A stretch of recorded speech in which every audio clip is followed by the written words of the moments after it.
Sols good morning. এখন আমি যাচ্ছি বাজারে আর তোমাদেরকে দাঁড়াবো একটা জিনিস দেখাই।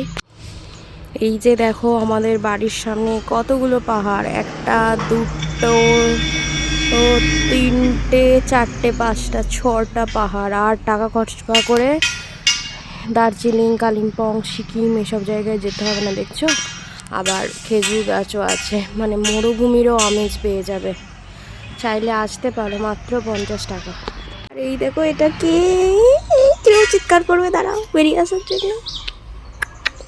এই গাছটায় দেখো কত আমের মুকুল হয়েছে।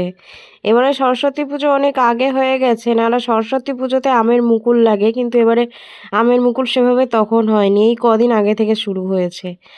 আর এই যে বাজার সেরে ফেরার পথে এই দুই মহারথী বসে আছেন, ওই যে, মানে এদের দুজনের আজব ব্যাপার আজকে দেখায়। ইনি আবার বিস্কুট টুকরো করে দিলে খান না, উনি আবার গোটা বিস্কুট খেতে পারেন না, মানে আলাদাই সব সিস্টেম।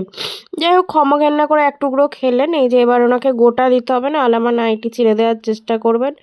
এই কালো সাদাটা মহা বদমাস, এটা একটু শান্তশিষ্ট বেচারা, রোগা ভোগা একটা কুকুর। তারপরে দেখো শুরু হবে আসল কেলেঙ্কারি। এটা যেমন বদ, এর বাচ্চা কাচ্চাগুলো সেরকম বদ।